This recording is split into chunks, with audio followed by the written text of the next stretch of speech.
साथियों नमस्कार, हरियाणा क्रांति न्यूज़ में आपका स्वागत है। आज हमारी टीम PWD रेस्ट हाउस उचाला में आई हुई है और उचाला में हमारे देवेंद्र अत्री जी उचाला के विधायक पहुंचे हैं और उनसे रूबरू कराएंगे। औद्योगिक क्रांति हमारे उचाला में आ रही है, उसके बारे में बात करेंगे।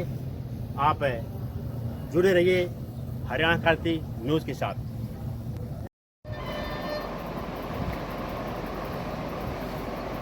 देवेंद्र जी नमस्कार। वैसे बताइए आज प्रश्न है। सबसे पहले तो मैं आप सभी छायाकार बंधु पत्रकार बंधुओं का बहुत बहुत स्वागत करता हूँ और बहुत बहुत धन्यवाद करता हूँ, आपका आभार व्यक्त करता हूँ। आज हम सौभाग्यशाली हैं कि हमारे उचाना में इंडस्ट्रियल जो मॉडल टाउनशिप है वो आ रही है और उसके लिए घोषणा कर दी गई है। उसके लिए ज़मीन के लिए भी ऐड आ गई है। तो मैं हमारे यशस्वी मुख्यमंत्री श्री नायब सैनी जी का, हमारे जो इंडस्ट्रियल मिनिस्टर हैं उद्योग मंत्री राव नरवीर जी का और हमारे पूर्व के मुख्यमंत्री श्री मनोहर लाल जी का बहुत बहुत आभार व्यक्त करता हूँ, बहुत बहुत धन्यवाद करता हूँ कि हमें हमारी उचाना में इंडस्ट्री का जो टाउनशिप को देने का हमारे ऊपर, मैं तो ये कहूँगा बहुत बड़ा हमारे ऊपर एहसान किया है कि हमें हमारा जो एरिया है वो टाउनशिप IMT के लिए चुना गया है। इसके लिए हम सौभाग्यशाली हैं और जिस चीज़ की हमें ज़रूरत थी, मैंने विधानसभा चुनाव के दौरान भी ये मुद्दा उठाया था, क्योंकि मुझे लगता है कि जब रोज़गार नहीं है तो बच्चों को रोज़गार की ज़रूरत भी है। हमारे यहाँ रोज़गार की कमी थी, तो इंडस्ट्री आएगी, इंडस्ट्री डेवलप होगी तो रोज़गार के साधन होंगे, बच्चों को, हमारे युवाओं को रोज़गार मिलेगा और किसानों को भी इसका बहुत लाभ होगा। तो इसमें 12,000 एकड़ हमारे यहाँ हम सौभाग्यशाली हैं। टोटल ये हरियाणा में 5 IMTs में 35,500 के आसपास जो ज़मीन है, जो 35,500 एकड़ का आया है जो चाहिए सरकार को, और उसमें 12,000 एकड़ हमारे जींद जिले में किसानों की सहमति से ली जाएगी, जिसमें से लगभग 14 गांव है टोटल जिला जींद के। उनमें से हम सौभाग्यशाली है, फिर कहूँगा और आभार व्यक्त करूँगा हमारे यशस्वी मुख्यमंत्री जी का कि उन 14 में से 6 गाँव हमारे हैं। इन 6 गाँव में हमारा अड़ेवा है, खंडा है, हसनपुर है, गोइयाँ है, दिल्लूवाड़ा है। तो इस तरह से 6 गांव है हमारे, नगुरा है। तो इन 6 गांव में इंडस्ट्री डेवलप होगी, IMT आएगी, इससे रोज़गार के साधन उपलब्ध होंगे, हमारे युवाओं के लिए बेहतर मौके होंगे, रोज़गार का साधन होगा। तो मैं यशस्वी मुख्यमंत्री जी का साथ में हमारी उचाना की जनता को भी आभार व्यक्त करता हूं कि मुझे यहाँ से सेवा करने का मौका दिया और आज सौभाग्यशाली भी मानता हूं कि एक आम परिवार से मैं होते हुए भी यहाँ पे हमारे यशस्वी मुख्यमंत्री जी की वजह से और हमारे उद्योग मंत्री जी की वजह से हम लोग यहाँ IMT लेके आए हैं। इसके लिए मैं आभार व्यक्त करता हूँ सरकार का, हमारे यशस्वी मुख्यमंत्री का। वैसे हरियाणा में ये होदा के बाद सबसे बड़ी IMT बताई जाती है। हाँ जी, तो होदा के बाद सबसे ज़्यादा जी बिल्कुल, मैं आभार व्यक्त करता हूँ। सबसे पहले तो हमारे यशस्वी मुख्यमंत्री जी का। हम देखिए, बच्चों के पास रोज़गार होगा, हमारे युवा आगे बढ़ेंगे, इंडस्ट्री आएगी, इंडस्ट्री के साथ साथ रोज़गार होंगे, रोज़गार के साथ साथ किसानों को कितना लाभ मिलेगा ये भी आप सबके सामने है। जहाँ जहाँ पे IMT है वहाँ आप देख सकते हो कि ज़मीनों के भाव आसमान छू रहे हैं, तो उससे किसानों को ही फ़ायदा, आसपास के जो क्षेत्र है वो डेवलप हुआ है। तो मैं हमारे यशस्वी मुख्यमंत्री जी का भी बहुत बहुत आभार व्यक्त करता हूँ, बहुत बहुत धन्यवाद करता हूँ। और हमारी सरकार निरंतर नए विकास के आयाम स्थापित कर रही है और ऐसे ही हमने जो वादा किया है, हमारे यशस्वी प्रधानमंत्री जी की जो सोच है, हमारे यशस्वी प्रधानमंत्री जी का जो सपना, हमारे यशस्वी मुख्यमंत्री जी का जो सपना है, 2047 तक हम विकसित भारत का निर्माण करेंगे, विकसित हरियाणा का निर्माण। देवेंद्र जी, कितने बेरोजगारों को रोजगार मिलेगा उचाना में? देखिए, 12,000 एकड़ में IMT है तो ये तो सबको पता है कि हर व्यक्ति जानता है कि हज़ारों बच्चे यहाँ पे रोज़गार मिलेगा, रोज़गार के साथ साथ यहाँ डेवलपमेंट होगी। ये बहुत बड़ा इतिहास हमारे यशस्वी मुख्यमंत्री जी ने यहाँ पे रचा है और इसके लिए मैं आभार व्यक्त करूंगा हमारे उद्योग मंत्री जी का भी, जिन्होंने हमें मौका दिया और हमारी जगह को उचाना विधानसभा के क्षेत्र को चुना। वैसे अपराध बढ़ रहे हैं, लोग सवाल कर रहे हैं, किस तरह देखते हैं कि अपराध? देखिए, अपराध के विषय में मैं बताऊंगा कि पुलिस अपना काम कर रही है, बहुत अच्छे से कर रही है। एक आज ही मुझे ज्ञात हुआ है कि आज मैं न्यूज़पेपर देख रहा था तो मैंने देखा कि हमारा जो केंद्रीय गृह मंत्रालय के अधीन जो राष्ट्रीय अपराध रिकॉर्ड ब्यूरो द्वारा जारी crime and criminal tracking network system है, जो CCTNS को की मासिक रैंकिंग में जो हरियाणा पुलिस ने बीते 20 महीनों में 17 बार प्रथम स्थान हासिल किया। तो हमारा जो हमारा डिजिटल सिस्टम है पुलिस का, वो नंबर 1 है और वो आगे बढ़ रहे हैं। और अपराध के मामले में भी हमारे यशस्वी मुख्यमंत्री जी ने कहा है कि भाई या तो अपराधी अपराध छोड़ दें या हरियाणा छोड़ दें। निरंतर हमारी पुलिस बेहतर काम कर रही है और अपराधी को बिल्कुल नहीं बख्शा जाएगा। जो भी गलत काम करेगा उसको छोड़ा नहीं जाएगा। ये हमारी सरकार का उद्देश्य भी है और हमारी सरकार का दायित्व भी बनता है कि हम अपराध को क्राइम फ्री हरियाणा करें और 100% क्राइम फ्री। सर, पहले की सरकारों में होता था कि जो सरकार रेट तय करती थी किसानों के लिए ज़मीन एक्वायर करने का, वही रेट होता था। लेकिन अब की बार जो है किसान खुद अपनी ज़मीन का रेट तय करेंगे और सरकार को। बिल्कुल, देखिए हमारी सरकार जो है, हमारी सरकार किसी पे थोपती नहीं है, ना किसी की ज़मीन हड़पती है। हमारी सरकार में है किसान अपनी सहमति से ज़मीन देगा और वो भी बाज़ार भाव से, मार्केट रेट से ज़मीन देगा और किसान अपनी सहमति से देगा। भूमि पोर्टल पे वो पहले अपना जो सहमति है वो जाहिर देगा कि भूमि पोर्टल पे रजिस्टर्ड कराएगा। उसके बाद सरकार की तरफ से जो एग्रीगेटर्स हैं वो जाएंगे, वो मीडिएटर का कोई फ्री ऑफ कॉस्ट हो गया, एग्रीगेटर उनका कोई पैसा नहीं देना और वो अपनी सहमति से ही किसान से ज़मीन ली जाएगी। किसी से पहले की सरकारों की तरह नहीं कि किसी से ज़मीन हड़पी जाएगी। नहीं मानी अब की बार अच्छा है कि गाँव में किसान लगाएंगे, अभी काम होगा। देखिए, मैं इस विषय पे यही कहूँगा कि पहले के जो लोग थे यहाँ से, जो विधायक बने, जो मंत्री बने, वो मुख्यमंत्री के से कम अपने आप को आंकते नहीं थे, बात नहीं करते थे। अब की बार उचाना विधानसभा ने गरीब आम परिवार के बेटे को, आपके परिवार से, आम परिवार का बेटा हूँ मैं, विधानसभा में भेजा है। तो मैंने स्थानीय मुद्दों को विधानसभा के पटल पर रखा है। जब मैं विधानसभा में पहली बार गया हूँ तो पहली बार ही मैंने विधानसभा पटल पर स्थानीय मुद्दों को रखा है। अब छोटे आपको लगेगा, मेरे पत्रकार बंधुओं को मैं बताना चाहता हूँ, जो बस स्टैंड था, बस स्टैंड में पहले के मिनिस्टर्स भी रहे, आज तक बस स्टैंड नहीं चालू हो पाया था। 20 साल हो गए थे, आपसे कोई छुपा थोड़ा है। 20 साल में आपको पता है कौन कौन मिनिस्टर हैं, क्या क्या रहे हैं। डिपार्टमेंट भी उनके पास था, सिर्फ एक अप्रोच रोड की वजह से ही हमारा बस स्टैंड नहीं चल पा रहा था।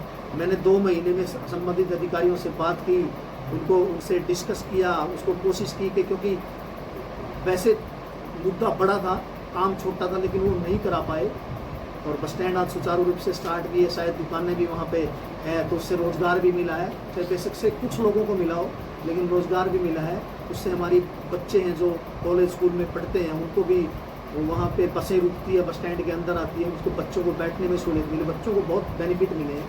तो मैं इसी तरह से हमारा जो पांडे वाला था इशू, जैसे एक दिन मैं गया हुआ था बड़ौदा, तो मैं वहाँ पे किसी मेरे पार्टनर हैं संदीप जी, उनकी मदर की डेथ हो गई, हमारी माता जी की डेथ हो गई थी। तो वहाँ बैठा था तो कुछ लोगों ने मेरे को कहा जी पहले तो हम क्यों गेरंटा करते मंडी में, तो हमने 4-5 घंटे लगे करते, आज हम 20 मिनट में क्यों डाल के वापस आ जाए। छोटा काम है, लेकिन देखिए ना उसका मैसेज, उससे आम व्यक्ति के जनजीवन पर कितना असर पड़ा।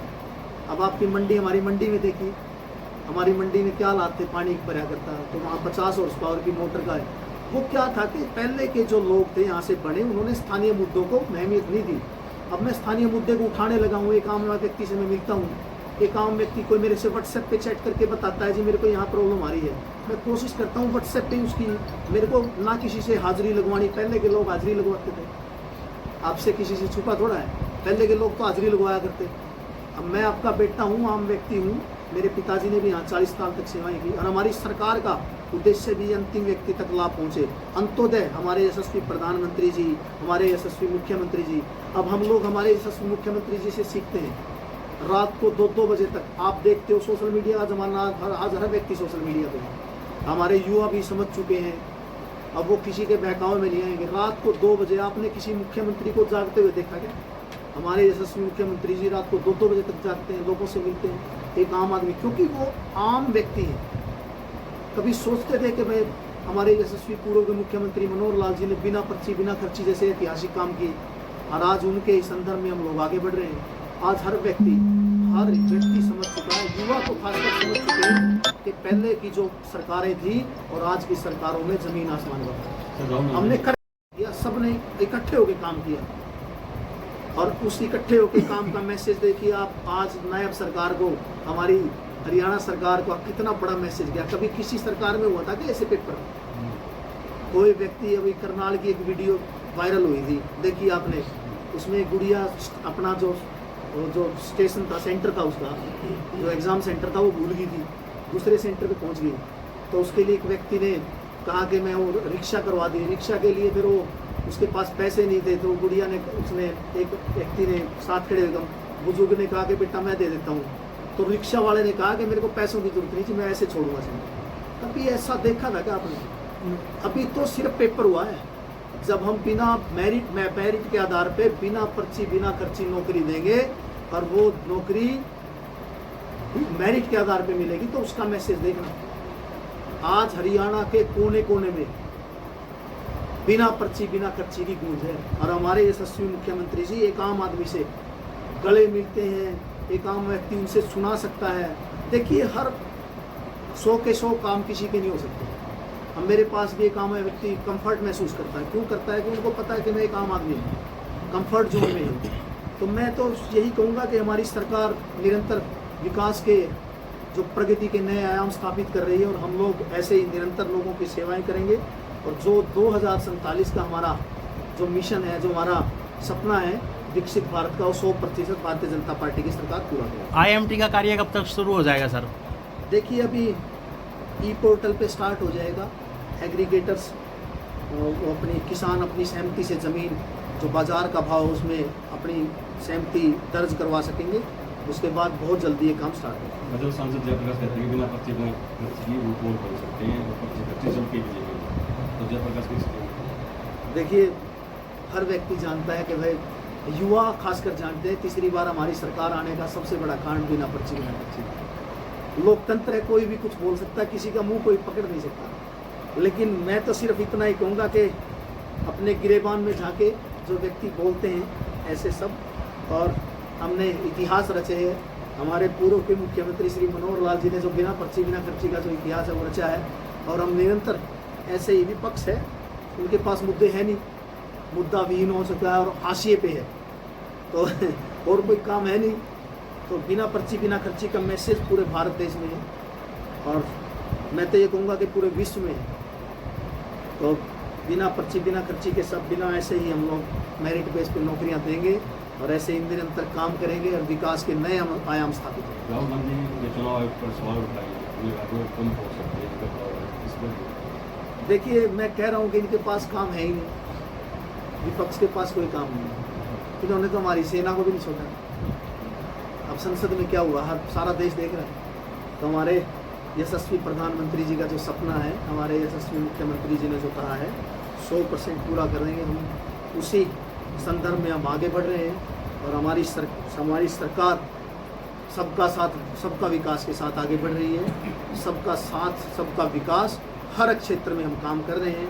पहले की सरकारों की तरह नहीं था, उनको कौन सा क्षेत्र दिखता था, और पहले की सरकारों की तरह नौकरियां भी नहीं, लिस्ट बाद में आती थी, पहले अखबार में नाम आ जाया कर। सबको पता, किसी से छुपा नहीं है। युवा समझ चुके हैं, हरियाणा हमारे प्रदेश के लोग समझ चुके हैं, ये अब किसी बहकावे में नहीं आएंगे, और हमारी सरकार निरंतर काम करे और आगे बढ़े। सर, विधानसभा चुनाव के दौरान लगभग किए गए सभी वादे आपने पूरे किए हैं, लेकिन कॉलेज को लेकर, देखिए, कॉलेज के विषय में हमने प्रपोजल भी दिए हैं सरकार को, और हम लोग निरंतर, मैं उस विषय पे काम भी कर रहा हूँ, क्योंकि मुझे पता है कि मैं आम आदमी के बीच में रहता हूँ, मुझे आम आदमी के दर्द का पता है। रोजगार के भी साधन उपलब्ध होंगे 100%। हमारी सरकार आगे बढ़ भी रही है, और उसके साथ साथ हमने जो जो कॉलेज को लेके जो हमारे युवाओं को, हमारे बच्चों को जो जरूरत है उसके विषय में भी आगे बढ़ रहे हैं। एक दो प्रपोजल हमने दिए भी, 2 प्रपोजल हमने दिए, उसमें आगे बढ़ रहे हैं। सरकार से बातचीत है, सरकार साथ में काम कर रही है, और जो हमने वादे किए थे मैं कोशिश करूँगा कि उन सभी वादों को धरातल पर उतार करूँ। बढ़ता उचाणा, बढ़ता उचाणा और चढ़ता उचाणा, क्या ये हमारे जो साथी है इस पे सही रूप में काम करेंगे जी? बिल्कुल, देखिए हमारे बढ़ता उचाणा क्या, बढ़ता हरियाणा, बढ़ता उचाणा और बढ़ता भारत आगे बढ़ रहा है। और मैं फिर कहूँगा कि हम विकास के नए हम स्थापित हो रहे हैं। जैसे किसी एक क्षेत्र में देखो, आप हेल्थ में देखो, किसी भी क्षेत्र में देखो, हमारे महिलाओं के लिए कितना हमारी विभिन्न प्रकार की योजनाएं हैं जो आ रही है। जो हमारी सरकार का मिशन है अंत्योदय तक जाना, पंक्ति में खड़े हुए अंतिम व्यक्ति को लाभ मिले, और उसी संदर्भ में आप आगे बढ़ रहे हैं। सरकारी हॉस्पिटल में भी पहले बाधाएं थी, अब तो डॉक्टर भी आ गए हैं। हाँ, देखिए बिल्कुल हम आगे बढ़ रहे हैं। मैं तो बता दिया, हेल्थ हो चाहे किसी भी क्षेत्र में हो, हम आगे बढ़ रहे हैं। सर जैसे चौटाला बोलते हैं कि नायब नहीं गायब सरकार है, और पुलिस गायब है और गुंडे नायब, तो क्या कहना चाहिए? देखिए हमारे यशस्वी मुख्यमंत्री जी ने जो कहा है वो करके दिखाया है। हम वचन के पक्के हैं। हमारे यशस्वी मुख्यमंत्री जी ने कहा है या तो अपराधी अपराध छोड़ दें या हरियाणा छोड़ दें। और अब मैंने पुलिस के बारे में आपको बताया भी है कि हमारी पुलिस निरंतर आगे बढ़ रही है, और पिछले 23 महीनों से लगातार 17वीं बार हम लोग पुलिस जो डिजिटल है उसमें रैंकिंग, जो क्राइम उसमें है वो नंबर 1 है। हमारे कंपेयर करते थे हम पहले पाकिस्तान इसके साथ, पंजाब के साथ होता था ना। आज हम किसी एक क्षेत्र में देख लीजिए, चाहे आर्थिक आधार हो चाहे डेवलपमेंट में हम सबसे आगे। तो हमारा प्रदेश डेवलपमेंट में भी, विकास में नई ऊंचाइयां छू रहा है। चाहे वो इंफ्रास्ट्रक्चर की बात हो, चाहे हेल्थ की बात हो, किसी भी क्षेत्र में जाइए आप, हमारा जो हरियाणा प्रदेश है वो नए आयाम स्थापित कर रहा है। नायब सैनिक जिंदाबाद, जिंदाबाद, जिंदाबाद। मनोहर लाल खट्टर जिंदाबाद, जिंदाबाद, जिंदाबाद। राव नरवीर सिंह जिंदाबाद।